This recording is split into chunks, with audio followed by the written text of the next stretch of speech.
Purple all around. Purple all around. Very nice. I don't know. I know you've been out. I have wine for you and... El camino. No ha viajado lo suficiente en esta vida todavía. El micro sigue siendo una transición, pero la hermosura viene de apreciarlo. Cuando el cuerpo ya no... Hello, I'm Purple and welcome back to my channel. Today's video is going to be a little different. Today I had a visitor from almost retired in Mexico, Jen, the creator of that particular channel. And he had reached out maybe a couple of weeks ago looking for people who had relocated from the United States to Mexico. And he was going to be in my neck of the woods. And he came and saw me and interviewed me. I was really honored. He's really such a sweet person. Oh my.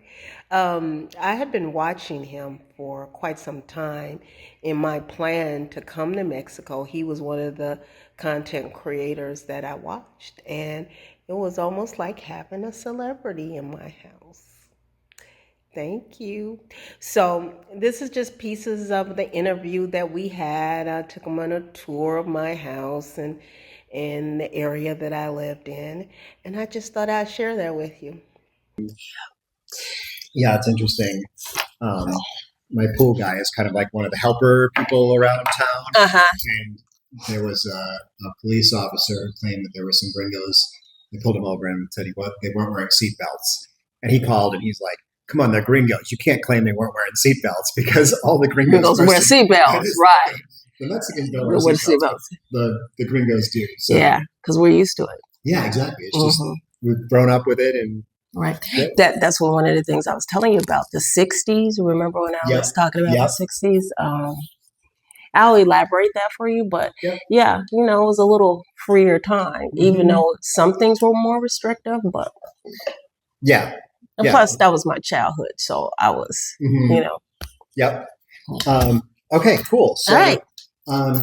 The way this will work is I will have the camera, probably something like this, and you'll look at the camera. Do I look good? Yeah, you look great. Okay. You look great. Thank you. So you will look at the camera when you're talking, and then I'll be going back and forth, probably going from here when you're looking at the camera, and then when I'm talking, I'll switch the camera back, and I'll probably be more like this. Okay. So I'll be moving around, switching back and forth. That's fine. Go ahead. So I think what I wanted to title it was, so you're retired, right? Yes. Okay, so retired at 49. So retired on a golf course in Mexico. Okay. That seems like a good title. Okay. And that's where I want to kind of lead into, and then I want to go more into your life from there. Okay. So, and we'll talk about the golf course community, why you chose to live here. Did you live somewhere else before? Yeah, in El Sousa, north of here. Okay. Yeah, this is my second location. Okay. But it's still Ensenada area. Yeah. Okay. So we'll start, I like to start like the story of how you got here. Okay. And so you'll talk about, in Chicago and what you didn't like about Chicago, why you chose Ensenada.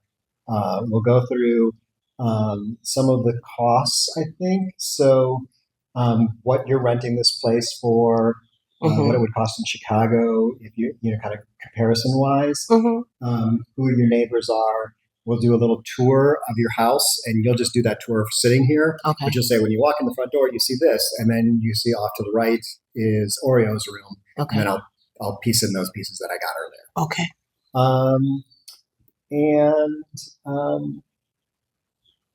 And you said you're learning Spanish. Yes. So we'll talk about how you're learning Spanish. So,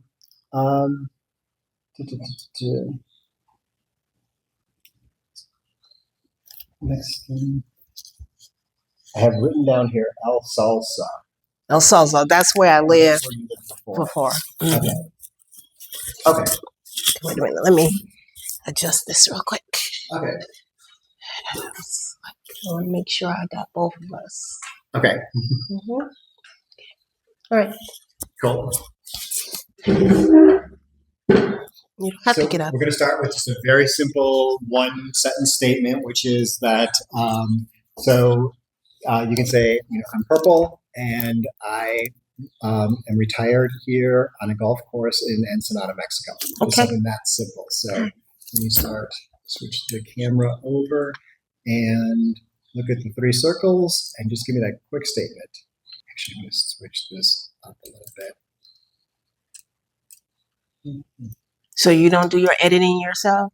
No, that is so good. It's so hard. Oh, it's so time. I do the final edit, but he hands me something that's like 95% done, and then I just do some little tweaks in there. Okay.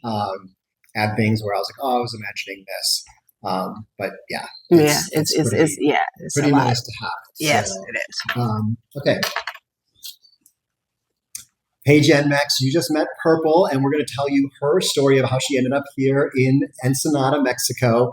But if you don't know me, I'm Brighton, and I am almost retired in Mexico.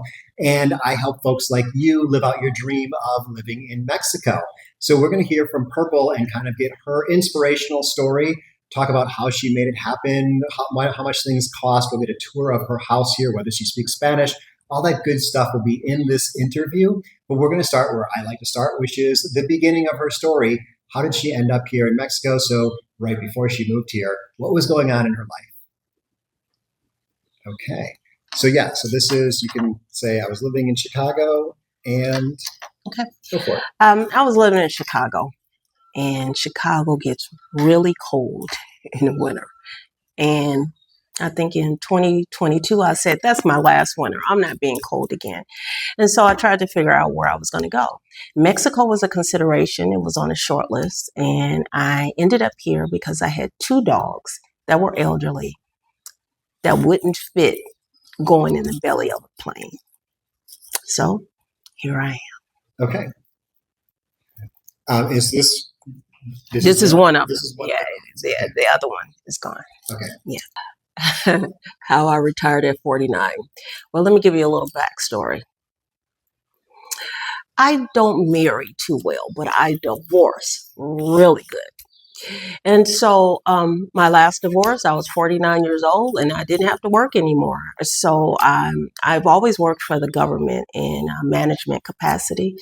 So I was like, might as well retire and travel the world. And so that's what I did. I was really fortunate. My life events just happened upon this. I know that it's not normal, or it's not, how do I want to say that? It's not customary for someone to retire at 49. I just got lucky. And I kept saying that. So I was like, I'm going to leave the United States. I grew up in the 60s. I was part of the civil rights movement. Now, that is what most people know about the 60s, but the 60s in the United States was quite different. There was a sense of family, a sense of community, a sense of belonging, and I longed for that, right? And when I came to visit Mexico, because I've been to different places visiting Mexico, I was always welcomed and hugged and appreciated. And that's why I chose Mexico, because it reminds me of the time when I was growing up in the 60s, when you couldn't walk down the street without having a conversation with someone. And at this stage in my life, when everything is slowing down and I'm easy going, I haven't always been easy going, but I'm pretty easy going now. I appreciate smelling the flowers. Your YouTube channel. So I have a new YouTube channel, LifeNPurple. My picture's on there. My family always wants to know what I'm doing, where I'm going. So I just started videoing things that I do, and it keeps us connected. They'll say, well, Dina, what about this place? Or what about... Oh, you mentioned your real name. Okay. Okay. Can we get rid of that? Yep. Okay. My family will say, Purple, what are you doing? Where are you going? And it keeps us connected. And when they come and visit, they always want to do whatever they saw me doing on my videos. So it's Life in Purple. Okay, so let's talk about Spanish. Do you speak Spanish? I speak a little Spanish. So recently, okay, let me tell you, this has been a journey. When I got here, all I knew was like, hola. Um, I found it mentally exhausting to go into the community. Even though you don't have to speak Spanish here, everybody speaks Spanish. And so I can understand it a lot better than I can speak it, but it was difficult at first. If I would suggest anything, if you're going to move to Mexico or any other country, learn their language just a little bit. So now that I'm settled and I'm not worried about buying furniture, because I had to find furniture, I drove here from Chicago, and I had nothing but what was in my car, and I moved into unfurnished houses, right? So I spent a lot of time in the community buying and getting acclimated. I would suggest that you learn the language. Now, you don't have to, you can manage, but I think it'll be a lot simpler. And one more, I'm a psychologist by trade. I don't think I've said that. And one other thing that I suggest is that whatever you got going on in your life, whatever demons that you need to address, whatever anything on the inside, moving to someplace else is not going to change that. It'll change it for the first 3 months, but then all of those things that you may have been running from will be right where you are.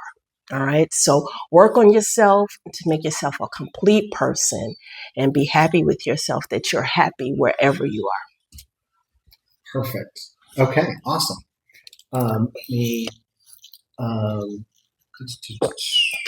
So, so that was the tips. So you got your tips. I'm going to tell them to watch some other videos. And yeah. So, okay. Well, there you go. You got the tips that I normally end the video with. Also, definitely work on learning Spanish. There's lots of Spanish resources on YouTube. There's Duolingo, which is a great, I think Duolingo is more of a vocabulary learning site, I think, than it is about grammar. Q Paul has a great course. I've listened to a couple of his videos, but people definitely rave about learning Spanish through his stuff. So actually, I'm going to put a Q Paul video down here, so his Spanish videos. And then up here are going to be more videos from foreigners who are making it happen, who are living the life in Mexico. So from Rosarito, wish you were here. Hasta luego. You're in Ensenada. Oh, thank you. Okay, thank you. I was just in Rosarito doing videos yesterday. So, yeah. Okay. Or this morning, actually. So, okay. Thank you. So from Ensenada, wish you were here. Hasta luego. Thank you for catching that and telling me. Oh, yeah, most definitely. Okay, so let me take a photo of you. Did we get everything, or is there anything else that you wanted to cover? I don't think so. Oh, let's go back to Spanish because we have a lady that comes here to teach us. Yeah. Yeah, I didn't say that. Okay, let me back to it. So we'll go back to Spanish. Okay, so we're going back to add this to the Spanish part. So now I'm ready and settled enough to learn Spanish. So me and maybe 6 other residents who reside here.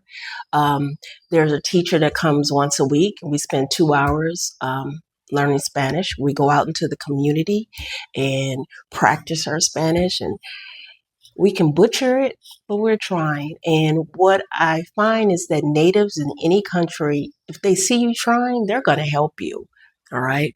And they want to practice their English. So it's sometimes it's hard, but I'm learning. So we have a teacher that actually comes in and teaches us. Okay, so now let's do that photo. And let's see here. I'm going to put you totally on the purple background. So if you can scoot this way just a little bit. There we go. I still want to have the TV because it'll...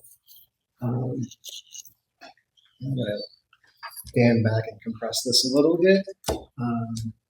Okay, that's perfect. 1 and 2. Perfect. That's for the thumbnail. Awesome. Oh, by the way, I now have to do my own editing. My daughter is too busy to do editing. She's living her best life. So she turned it over to me. So be patient with me. But thanks for stopping by. And if you liked and if you want to see my videos, subscribe.